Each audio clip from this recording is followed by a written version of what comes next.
The unseen horror of Henry VIII, history's most grotesque king. Peak history opening. Dynamic, slightly ominous historical music.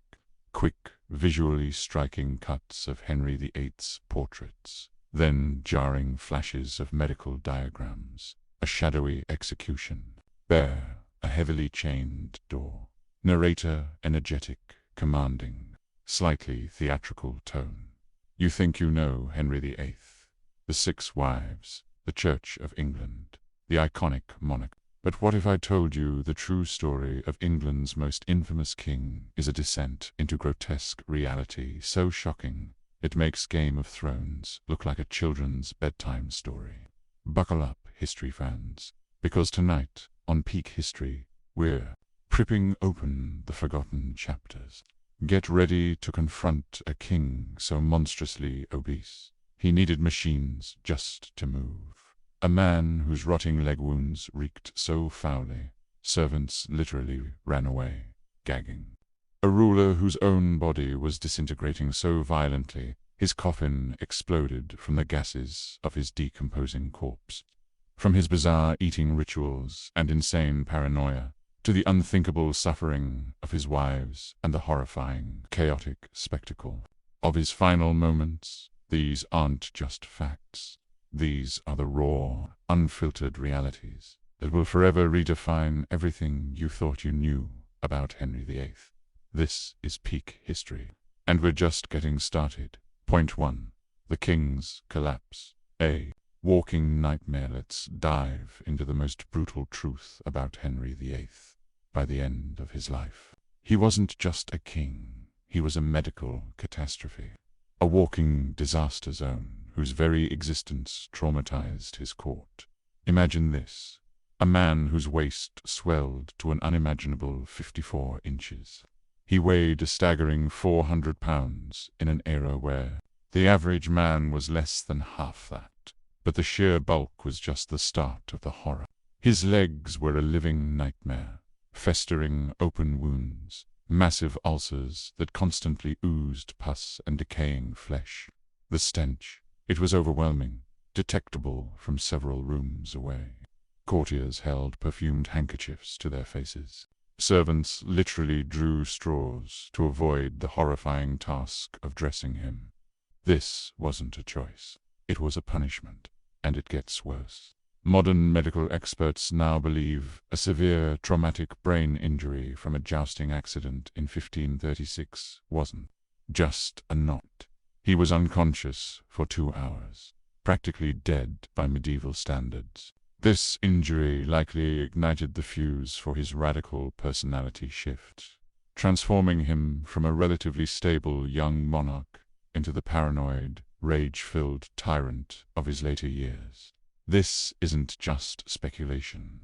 It's a chilling medical diagnosis that rewrites his entire reign. Beyond the injury, Henry likely suffered from Cushing's syndrome. This explains the dramatic weight gain, the extreme mood swings, and those horrific, non-healing leg ulcers. His own doctors, terrified of execution, never dared suggest he was anything but divinely appointed.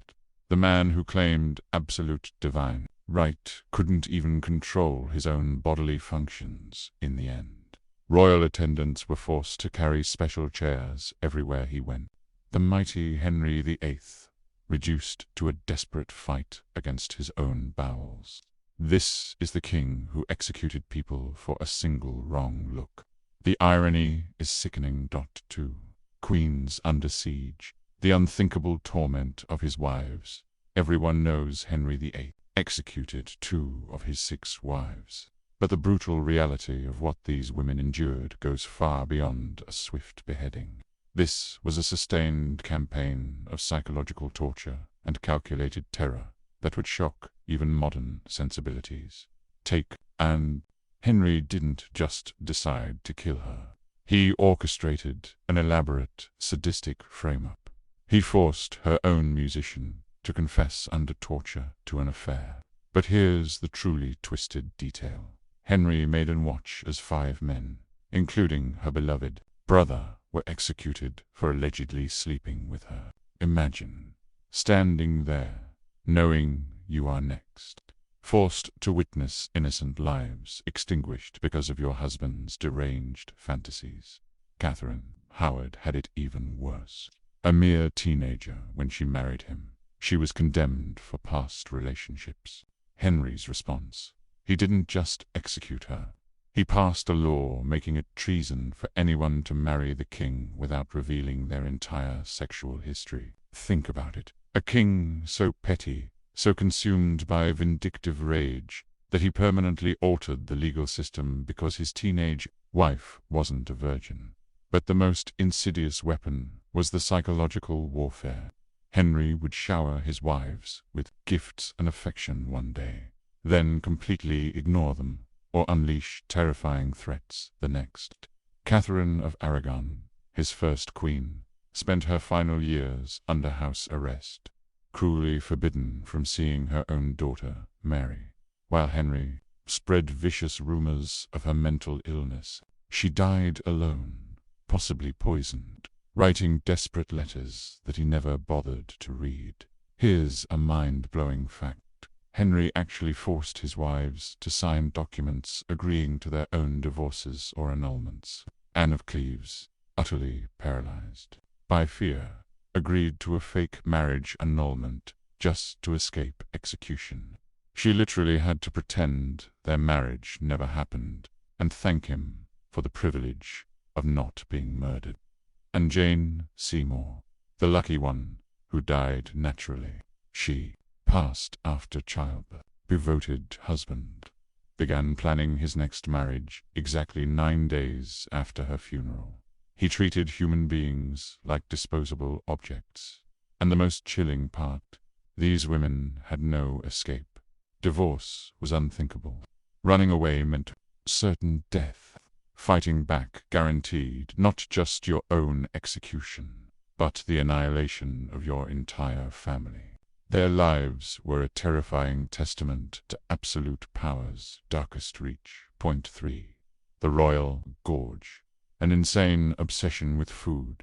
If you believe competitive eating is extreme today, prepare to be stunned by Henry VIII's daily food consumption. This man didn't just eat like a king. He ate like he was single-handedly attempting to cause a national famine. Henry consumed a colossal 5,000 calories per day. Remember, by the end of his life, this man could barely walk. But the sheer quantity wasn't even the strangest parts. It was what he ate and the bizarre rituals surrounding it.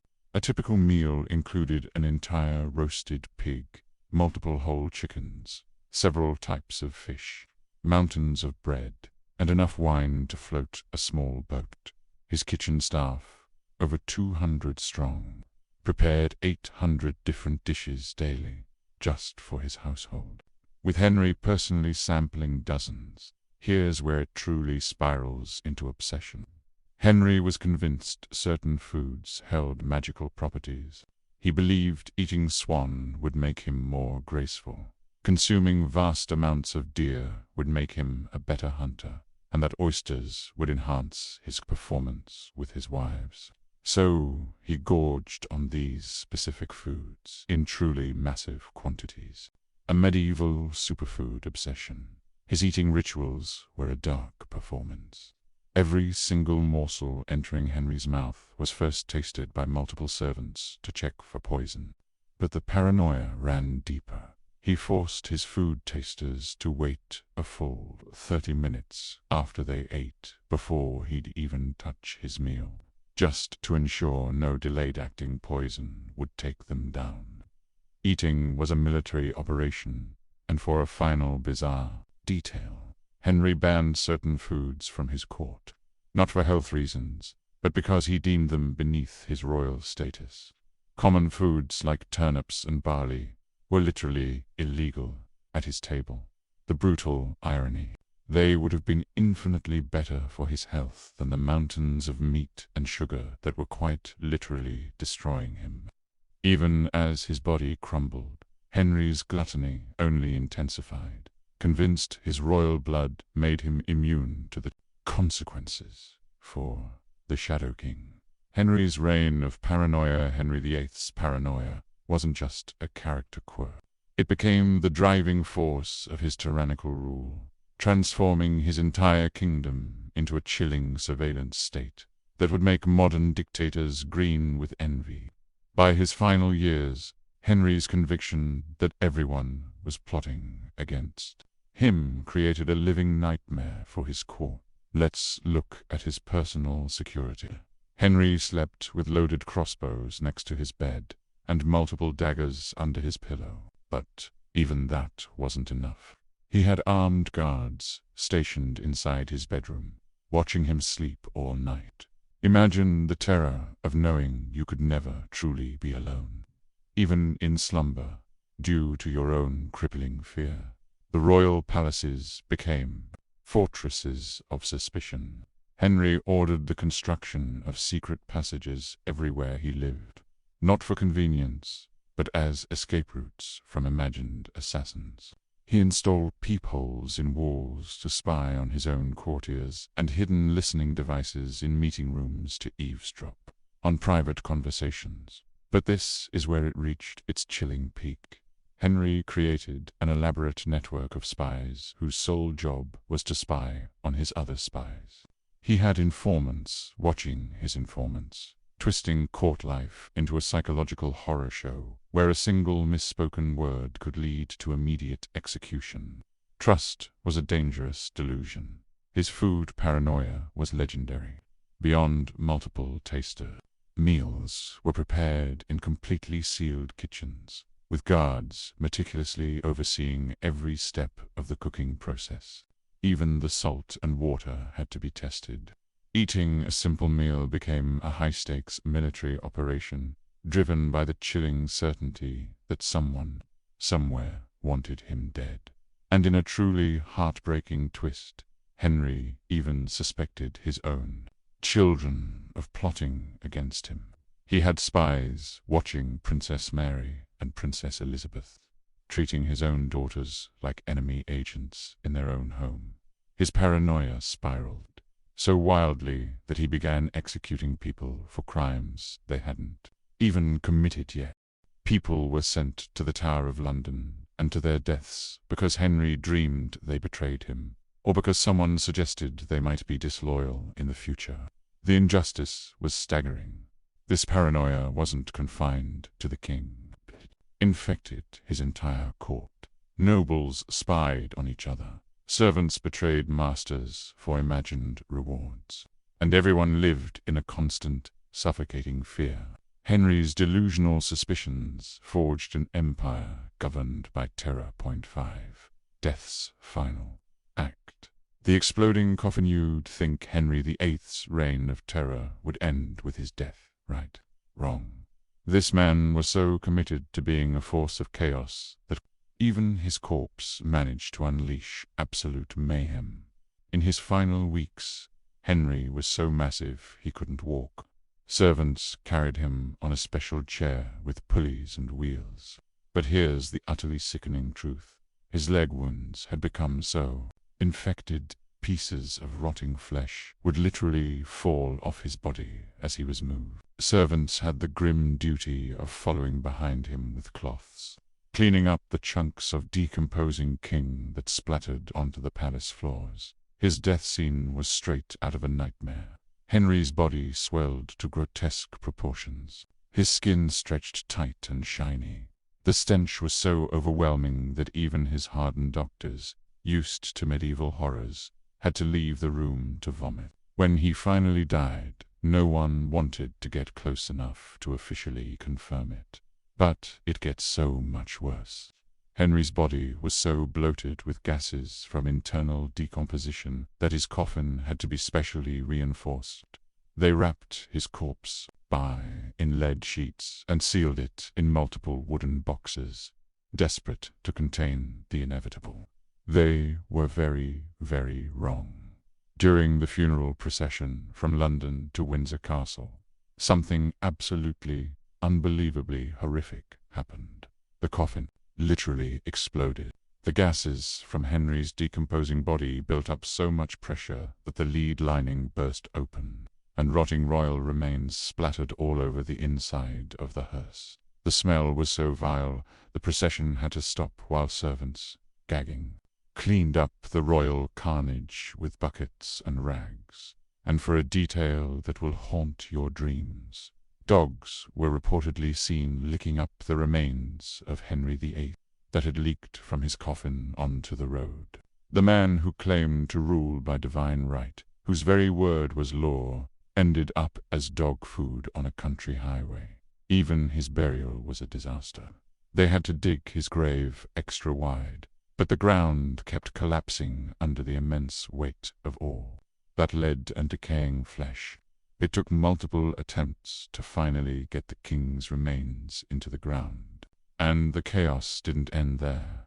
For years afterward, people reported strange noises and terrible smells from Henry's tomb, likely just more gases escaping. Perhaps the most chilling consequence: several servants who handled his body reportedly died within weeks, possibly from infections caught from contact with his rotting corpse. Concluding music swells, dramatic and thought-provoking, so there it is.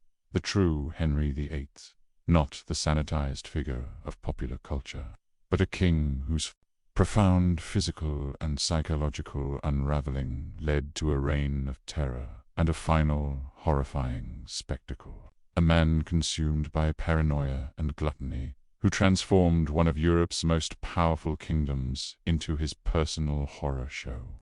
The most powerful man in England became a prisoner of his own decaying body, and even death couldn't end his capacity for causing absolute chaos. His legacy isn't just the Church of England or his 6 wives. It's a stark, brutal masterclass in how unchecked power and a deteriorating mind can twist a human being into something genuinely monstrous. If these raw, disturbing facts from the past made you question everything you thought you knew about history, then you've come to the right place. Hit that subscribe button and join the Peak History community, because we're constantly uncovering the most impactful, unbelievable truths that textbooks conveniently leave out. Trust me, you haven't seen the peak of history yet.